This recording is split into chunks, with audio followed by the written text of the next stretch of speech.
In the peaceful village of Haven, the sudden appearance of a huge abandoned ship off the coast quickly became the talk of the day. This rare sight caught everyone's attention and drew people to the shoreline to see it up close. Residents, accustomed to seeing smaller pieces of ice floating from the far north, gathered excitedly to see this massive ship up close. But as daylight illuminated more details, a sense of shock spread among the crowd. What was that? But before we start our story, smash the like button.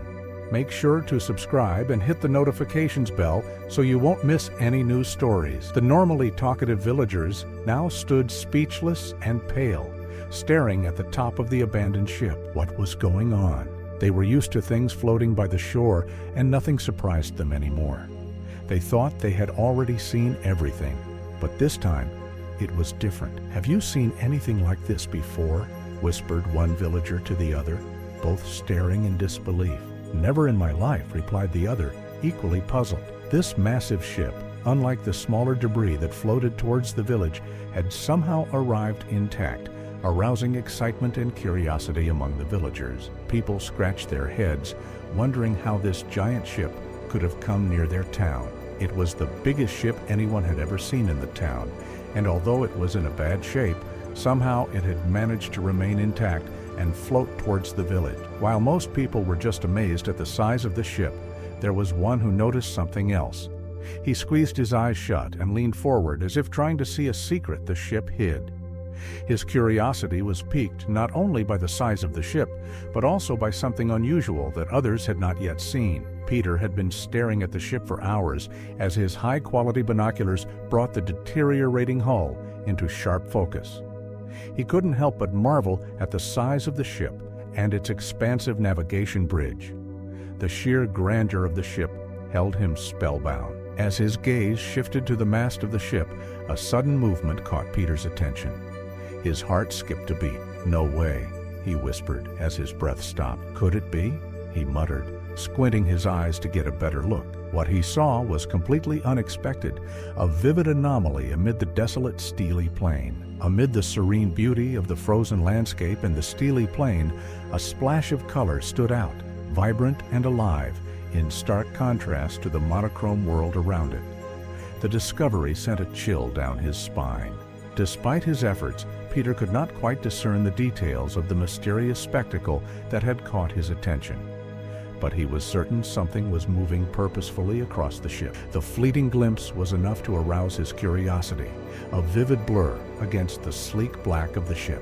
After a few tense seconds, the movement vanished, slipping silently to the other side of the mast, leaving Peter with nothing but the cold, silent vessel that floated in the icy waters.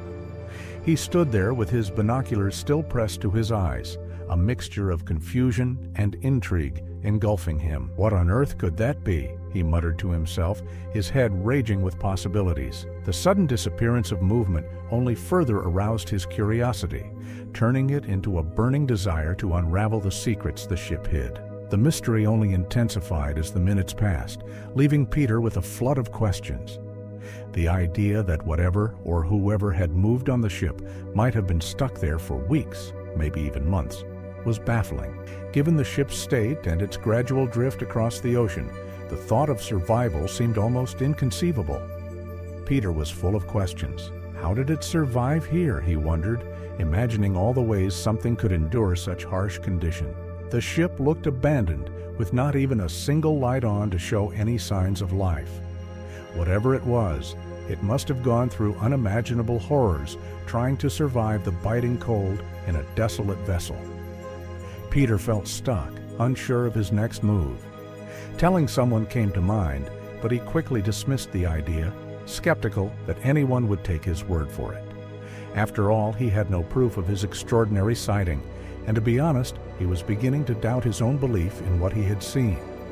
He considered simply walking away from the whole experience and going back to his daily routine. If there really was something on the ship, he thought, it would show itself eventually. But Peter was not one to just let things go, especially something as intriguing as this. In a city where excitement was rare, Peter was always looking for something to break the monotony of his daily life. The mysterious movement on the ship was exactly the kind of mystery he craved. This was his chance for adventure, a break from daily boredom. Peter saw this as the perfect opportunity to add some excitement to his life. He knew exactly what he was going to do. Peter chose to keep his discovery to himself and decided to explore the ship alone. He remembered that he could borrow his brother-in-law's small speedboat, which he had used many times before. With a plan in his head, he went to the local store to buy some climbing gear, just in case he needed to climb the ship. However, his purchase did not go unnoticed and drew curious glances from the store staff. The unusual gear was not something people bought every day, especially in a city where life usually moved at a slower pace. The moment Peter placed the climbing gear on the counter, the store owner's eyebrows shot up in disbelief. The giant ship had been the subject of much gossip, and here Peter was, seeming to get ready to take on him.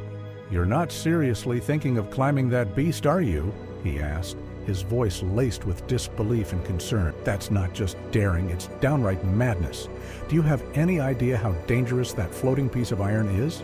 The skepticism in the shopkeeper's eyes was unmistakable. He shook his head, clearly thinking that Peter's venture was more than just a bad idea. It was dangerous. And deep down, Peter knew he was right. Climbing an abandoned ship was no small feat. It was an undertaking full of unpredictable risks and hidden dangers. Peter felt the weight of the store owner's concern and wanted to convey his unwavering resolve. "I have my reasons," he said firmly, the determination clear in his eyes. "I'm going to tackle that ship, equipment or no equipment. But without the proper gear, it's going to be even more dangerous." There was a quiet plea in his words, an appeal to the mind of the shopkeeper, rather than recklessness. After a moment's hesitation, a flicker of understanding appeared on the store owner's face. Reluctantly, he agreed to sell Peter the climbing equipment, recognizing the determination in the young man's attitude. Once home, Peter wasted no time, brimming with excitement about his daring expedition to uncover the ship's secrets. He had already consulted with his brother-in-law, who assured him that the key to the boat would be readily available. Just as Peter was getting ready to go to port, a sharp knock on the door reverberated through the house, bringing him out of his concentration. His heart quickened with curiosity as he hastily opened. Who could visit him at such a crucial time? Peter's heart skipped a beat when he looked through the window and saw a police car parked in front of his house. It didn't take him long to realize that the store owner had called the police after their conversation. The room suddenly felt smaller, the air a little tighter, as the reality of the situation dawned on him. His head was buzzing with thoughts that the police would come to dissuade him from his plan, or perhaps even prevent him from trying at all. The prospect of a confrontation made his stomach churn, a subtle but unmistakable sign of his nervousness. Peter realized he had to make a decision quickly. Logically, the safest option for Peter would be to simply open the door, talk to the police, and abandon his daring plan. But the very thought of giving up on his adventure before it had even begun was excruciating. The ship had become more than a curiosity. It was a challenge he had to overcome, a dream he was determined to pursue, no matter the risk. When the sound of knocking reverberated through his house again, a testament to police persistence, Peter made a split-second decision. He was not ready to let go of his search so easily. Quickly and quietly, he slipped out the back door, his heart racing with fear and excitement. He ran down the narrow alley behind his house, watching carefully to make sure the officers at the front door didn't see him. Peter headed straight for the harbor, as he knew exactly where his brother-in-law's boat was docked. He kept a low profile, knowing that being seen could cause trouble with the police. The thought of getting caught for sneaking away weighed on him, but he was more focused on getting to the boat undetected. He realized that there would probably be a confrontation with the police if he returned, especially after following through on his plan to climb the ship. But Peter didn't mind. He figured that as long as he could accomplish what he planned, he could deal with the consequences later. So, with a clear goal in mind, he made his way to the harbor, ready to take on the challenge. Peter was well acquainted with Haven's lesser-known routes and used this knowledge to his advantage in his escape. Peter navigated the city's alleys, using the network of overlooked paths and shortcuts to his advantage. He ducked behind garbage cans to take cover when a police car drove by, whose presence reminded him of the urgency of his mission. The usual sounds of the seaside town took on new meaning as he moved silently, each unexpected sound sharpening his alert. Finally, Peter emerged from the alleys and saw the harbor, unusually quiet in the early morning light. He crept closer, staying in the dark places, his gaze focused on finding his brother-in-law's boat. When he reached the boat, his feelings were a mixture of nervousness and excitement. He knew this trip to the ship could be a turning point. He looked back at his town for a moment and wondered if this might be his last look for the time being.